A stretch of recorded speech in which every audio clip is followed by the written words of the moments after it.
Good afternoon, folks, and welcome live here from the Big Apple. It's NEC basketball coming up, as today we're live inside the Steinberg Wellness Center. It'll be LIU Brooklyn taking on Robert Morris. For my partner Dominique Patrick, I'm Pat Boyle saying welcome. So good to have you here. Great matchup today. LIU coming off a tough loss back here on Thursday at home, losing to St. Francis University. But Raekwon Clark, the conference's leading scorer, 29 points. But Dominique, he's going to have a tough test today going up against the best defense in the conference. Well, saying that, Raekwon Clark is a great scorer. Like you said, get a lot more going to get his team set. Meanwhile, for Robert Morris, the Williams brothers will be leading the way along with Matty McConnell.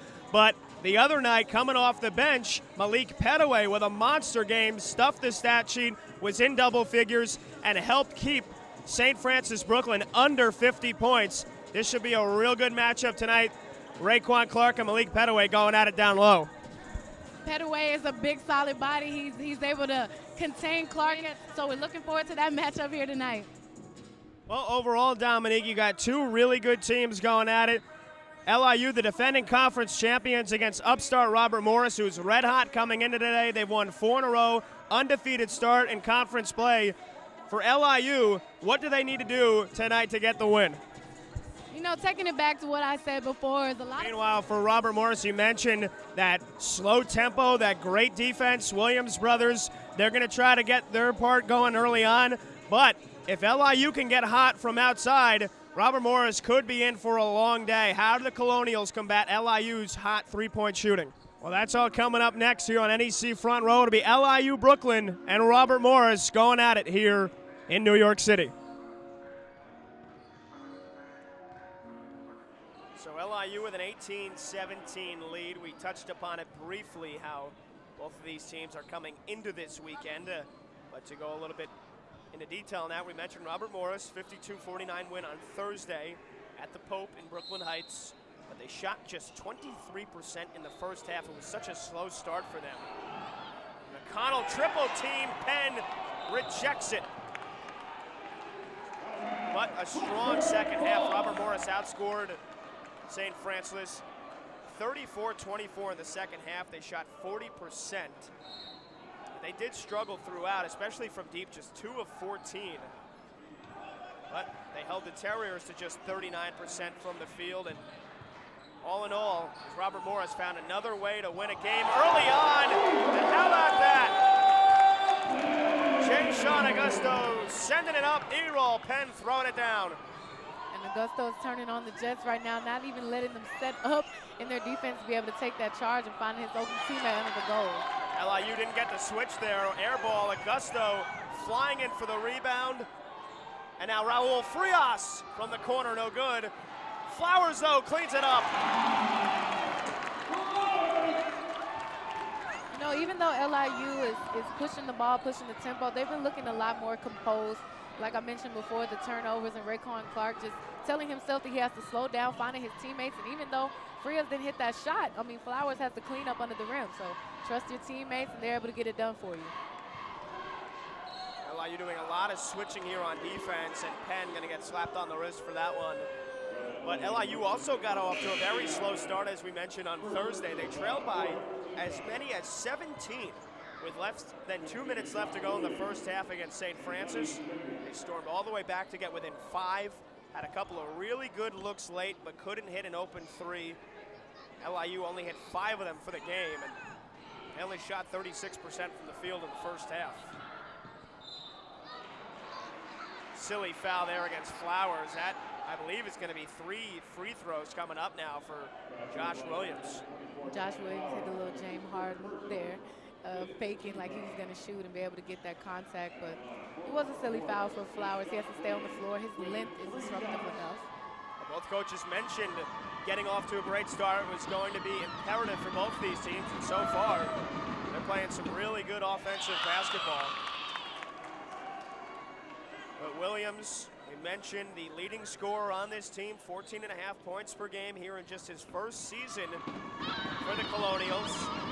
Sat out last year after he transferred from Akron. Was a very good role player for the Zips. started a bunch of games, averaged 7.5 points per game in his final season for the Zips, but he has immediately stepped into a huge role here for a team that's hopeful to win a conference championship. And I'm sure it helped Dominique that he had his brother to welcome him to Pittsburgh and to the Colonials in this program. You know, it must be nice playing with your road dog, your brother, someone that you know you can always count on and talk to about what's going on out there on the floor, and you just get each other. So I'm sure that's very exciting for him. Clark gets bumped underneath the bucket by Bain, and conference's leading scorer will go to the free throw line.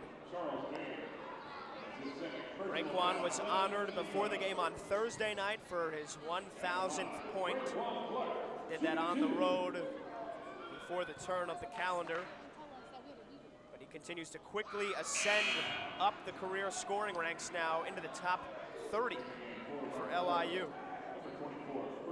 And one thing Clark is so good at is controlling his body. He's able to get into the chest of the defender and get to the free throw line. And he's now missed 2 this game, but he's definitely a creative player. He knows how to create his shots, stop and pop, get to the rim. So they'll definitely need him for this game, as always, to be a key leader for their scoring on the offensive end. You mentioned the ability to get to the free throw line. He's already taken now 112 free throws on the season. That is far and away the best in the conference.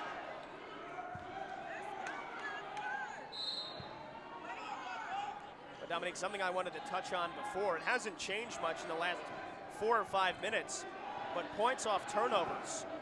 We've already seen 20 combined points off of turnovers here in the first 10 minutes of this game. So taking care of the basketball is obviously going to be important. Frias left it short from the left wing. McConnell the rebound.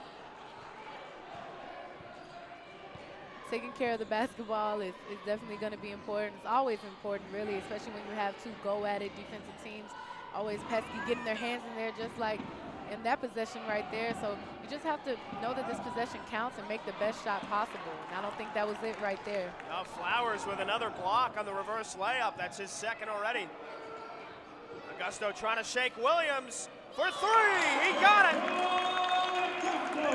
Jayshon Augusto, you know, we've kind of talked about really wanting to see more from him. The junior has started every single game in his career, has had a couple of rough games, but he looks red hot here out of the gate.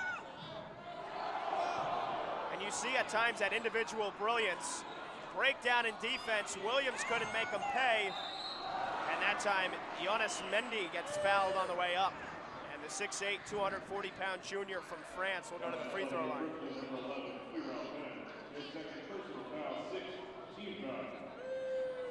Mendy, a transfer from Missouri State West Plains. In his first season here under head coach Andrew Toole.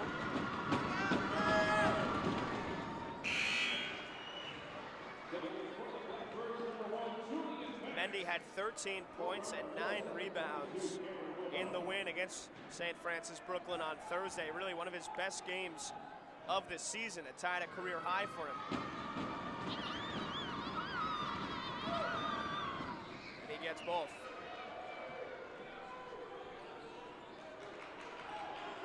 But for the best defensive team in the conference right now, they're stuck in a high-powered, high-offense game. LIU up 26-21.